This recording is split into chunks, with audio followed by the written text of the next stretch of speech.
Hello student, आज हम history का चैप्टर पढ़ेंगे socialism in Europe and the Russian revolution. इससे पहले के चैप्टर में आपने फ्रांस की क्रांति के बारे में पढ़ा था। आज मैं इसमें आपको इसके मेन कंटेंट्स बताऊंगी जो इस प्रकार हैं। The age of social change, जिसमें हम पढ़ेंगे लिबरल्स, रेडिकल्स, कंजर्वेटिव्स के बारे में। सेकेंड होगा आपका industries and social change. Third, socialism in Europe, support for socialism, The Russian Revolution, Economy and Society, Socialism in Russia, the 1905 Revolution, Bloody Sunday, the First World War and the Russian Empire, the February Revolution in Petrograd, October Revolution, the Civil War and Global Influence। अब बच्चों इसका मैं आपको introduction बताती हूँ कि this lesson throw light on the coming of socialism in Europe and the dramatic event that forced the ruling monarch, Tsar Nicholas II, to give up power. One can see how the ideals of socialism brought about Russian Revolution। मतलब कि ये पाठ जो है हमारा प्रकाश डालता है किस पर, कि किस तरह समाजवाद और उसकी नाटकीय जितनी भी घटनाएं थीं उन्होंने सत्ता को मजबूत किया।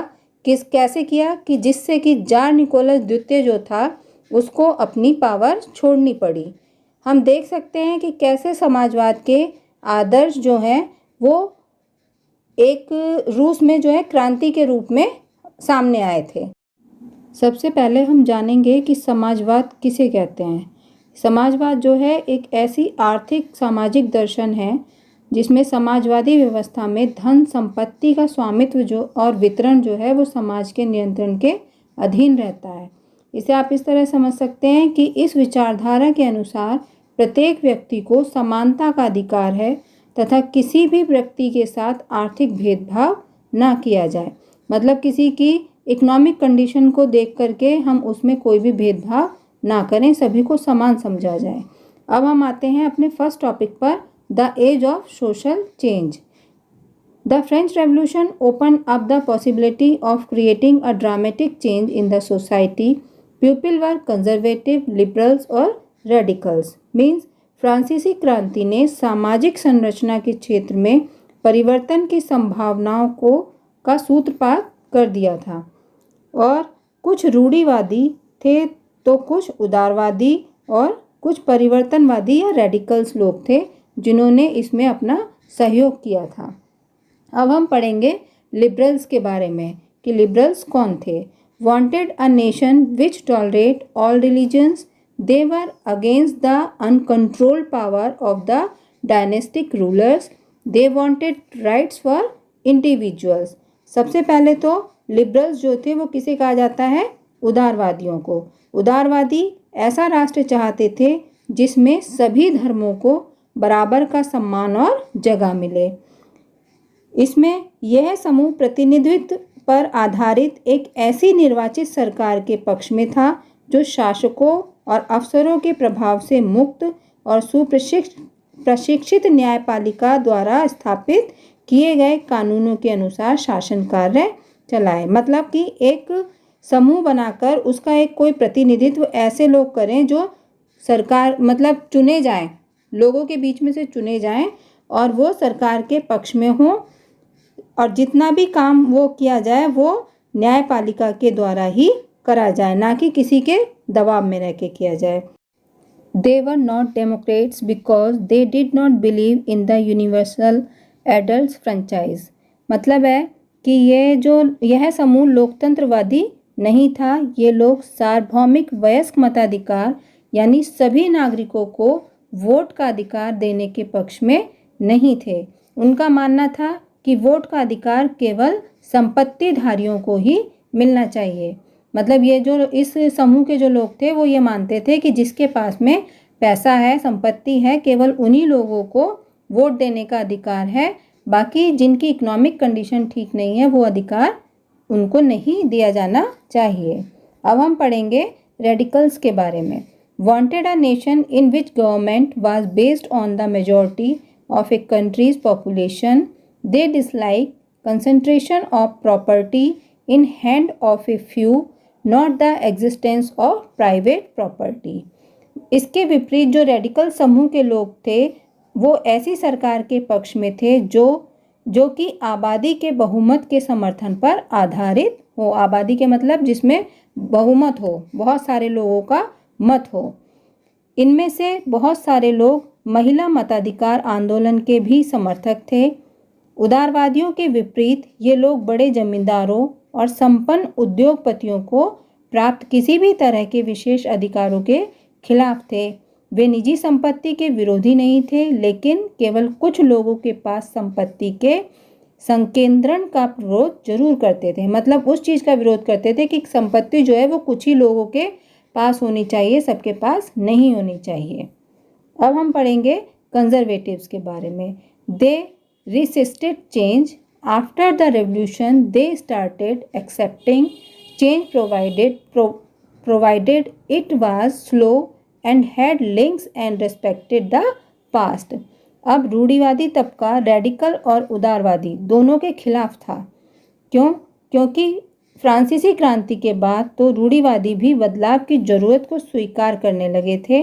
पुराने समय में यानी 18वीं शताब्दी में रूढ़िवादी आमतौर पर परिवर्तन के विचारों का विरोध करते थे, लेकिन 19वीं सदी तक आते आते वे भी मानने लगे थे कि कुछ परिवर्तन आवश्यक हो गया है, परंतु वे चाहते थे कि अतीत का सम्मान किया जाए, अर्थात अतीत को पूरी तरह ठुकराया ना जाए और बदलाव की प्रक्रिया धीमी हो। मतलब ऐसा ना हो कि बदलाव जो है बहुत तेजी के साथ हो और जो कुछ हम पीछे करते चले आ रहे हैं उसको बिल्कुल भूल जाएं, वो ऐसा नहीं चाहते थे। Next heading is industrial society and social change. मतलब कि यहाँ पर जो है औद्योगिक समाज और सामाजिक परिवर्तन, या मतलब कि उद्योगों ने किस तरीके से समाज में परिवर्तन लाना शुरू किया था। It was also the beginning of the industrial revolution. Man, women and children were pushed into factories for low wages.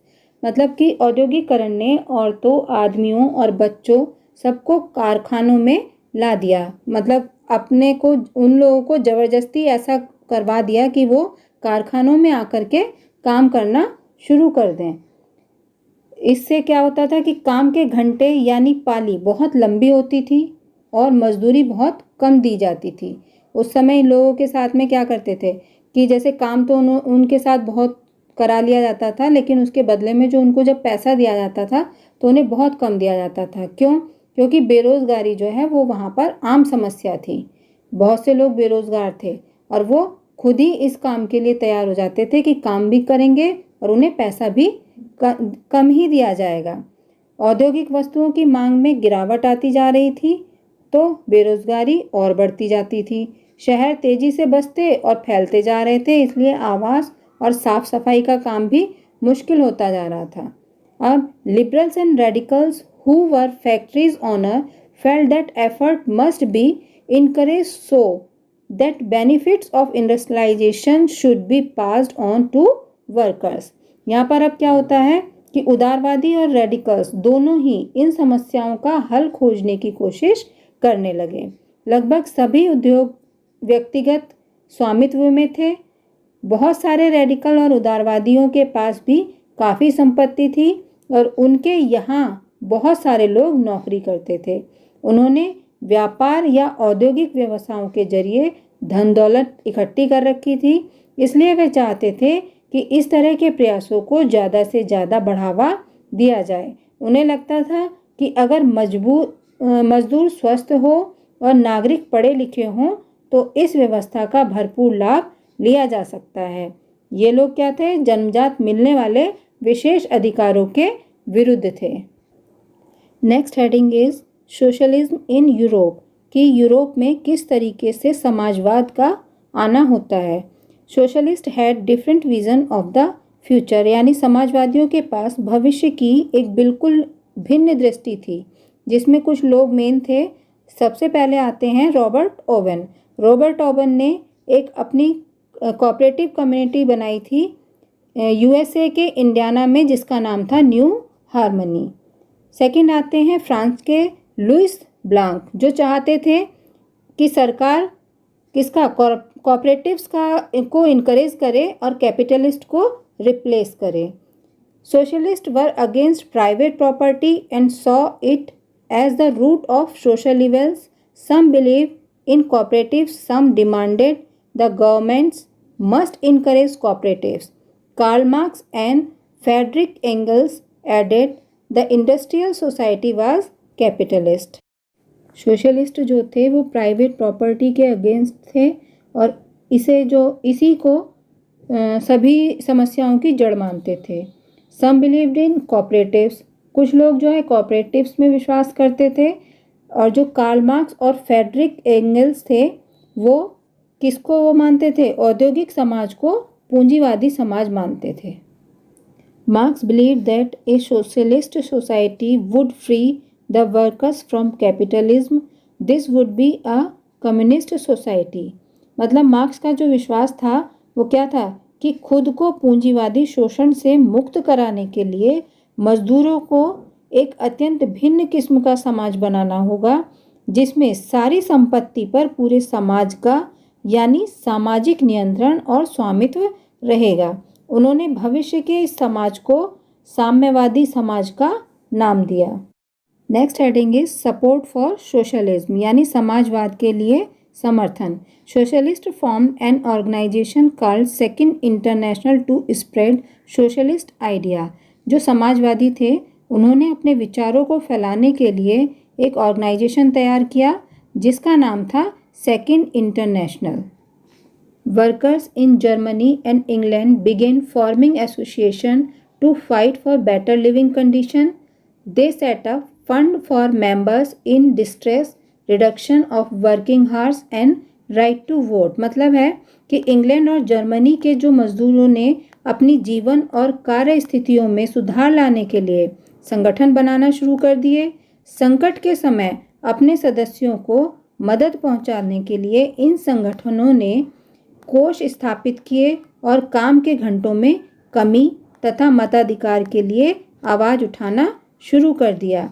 Germany में सोशल डेमोक्रेटिक पार्टी के नाम के साथ इन संगठनों के काफ़ी गहरे रिश्ते थे और संसदीय चुनावों में वे पार्टी की भी मदद करते थे। मतलब इन्होंने इस तरह के एक संगठन बनाने शुरू कर दिए थे जिसमें वो अपनी आवाज़ उठा सकें, काय के लिए कि उनको जो है कुछ राहत कोष दिया जाए और उनके जो कार्य करने की समय सीमा है उसमें भी कमी लाई जाए। बच्चों अब नेक्स्ट वीडियो में हम रशियन रेवोल्यूशन के बारे में पढ़ेंगे।